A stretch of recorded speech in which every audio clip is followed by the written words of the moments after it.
Greetings, fellow dragon fruit growers. This is Paul, and today I thought I'd do an update on some of my grafts, as well as show you some of the experiments that I'm working on here. Now, this is an experimental pot, and I'll show you why.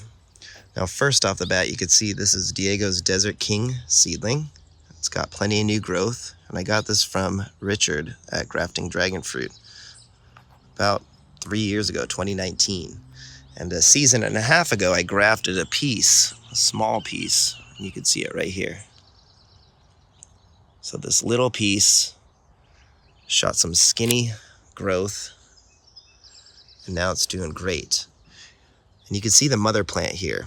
It's doing really well. It's very healthy, and it actually woke up sooner than the grafted piece, which I thought was interesting. Now, the reason why I'm growing grafted and ungrafted dragon fruit is because you can read the Israeli research here that I came across. And they indicated or found that Hyloceus rootstock affected Selenoceus megalanthus fruit taste and the ratio of pulp to seeds. So I want to see if that's true. So that's why I grafted this Diego's Desert King seedling to see and evaluate the differences of the fruit eventually. Now, in addition, I have some more grafted versus ungrafted plants. This is George Emmerich Jr. number 3. It's got some Ocamponus traits, and I grafted this piece about 2 years ago. So it took a whole season to grow this, and then off of that, it's growing some branches here. It's doing really well. And then this piece is ungrafted. So I'm gonna compare the differences between these two pieces. Again, ungrafted, and this one was grafted. Oops, it's up here. So you can see the union right there. Now, in addition, I've also used grafting to accelerate growth on some of the varieties, and then I remove them from the rootstock. So these hybrid seedlings that I've grown were grafted, and now they are degrafted. Now, another interesting thing is here's something I find interesting. This is Laverne Pink, Paul's Laverne Pink crossed with Tricia.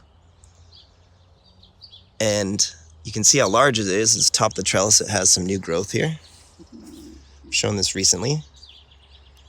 Hopefully you saw that video. And what I didn't show you is that I also have Tricia with Laverne Pink pollen. And believe it or not, I've grafted those at the same time.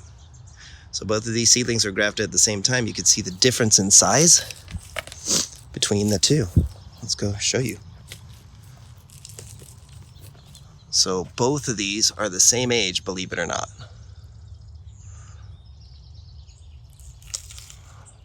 So there are differences in seedlings and their growth rate as well. And possibly the scion you use too, the rootstock I should say. Now here are some more grafts that are interesting. These are Pelora clone grafts. So I had a tiny piece of fruit, or a tiny piece of branch off of the fruit, and I grafted it, and you can see it's got a new shoot growing right there. So this is gonna be just like that wonderful Pelora fruit I tasted. It Brixed at like a 25 or just under 25. So I'm really happy that that took.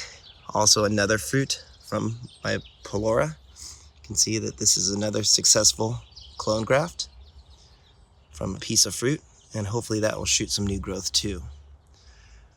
Now I have some more grafts I want to show you, but they're on the other side of the yard. So let's go take a walk and I'll show you some more interesting grafts. Okay, so here is what I call Assessment Hill. And I have several grafted Assunta seedlings to different types of rootstock. This is one Assunta seedling. It's Assunta 2. Got it from James, these seeds, several years ago. So thank you, James. And it's very typical growth. Now here's a sister seedling. Starting to take off. I eventually would like to degraft some of these so I could see the difference in the fruit flavor as well. Another very typical looking seedling that's grafted. Nothing too unique about the characteristics of it. However, when I come down to one of these here, it starts to get interesting. Here's seedling number 3. This one has been harder to grow. For some reason, it keeps wanting to shoot new growth off of the rootstock. So I've plucked about a dozen new branches, and it's popped out another dozen. But it does have some new growth right there, see it? So I may degraft this large piece here and just root it. Now here's one that's really interesting. This is the last of this series. This is seedling number 4. And look at these interesting traits. I'm still leaning towards the fact that this is chlorosis, not a variegation, but it's been like this for about 9 months now. So hopefully as it warms up, it will turn green, or even better, it will stay with this very unique coloring pattern. And that would be really cool to have a variegated Assunta 2 seedling. So either way, I find this really pretty. I mean, it's not ideal. Usually you don't want chlorosis. But if this indeed is variegation, I'm going to be very excited about this plant. But I, again, think that it's just chlorosis. We'll see. And here's its normal colored growth. So this one's a bit more normal looking. But this is probably, out of the 4 seedlings, this one's my favorite. It's growing the fastest too. And I also have some other seedlings here. This is K2, which I call Maria Fusia, an unknown hybrid from Elk Creek dragon fruit. So I grew some seeds off of it, and it's really healthy. And then here's my last one I want to show you today. This one's really interesting too. This is actually a Caslau seedling, and it's grown some really interesting branches, as well as some really interesting coloration you could see here. So it's more reddish. It's really thick. It's horny there. See it's getting horny on the edges. And this thing is just really big. So I'm excited to see what becomes of this. And I will probably, again, keep this large piece grafted, and then I'll probably remove one of these 2 branches to compare the differences between grafted fruit and ungrafted fruit. So there you go. Give us a like and a subscribe. Thank you so much for your time.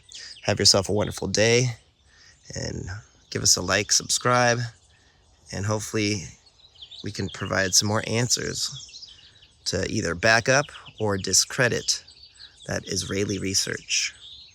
It's just going to take some time.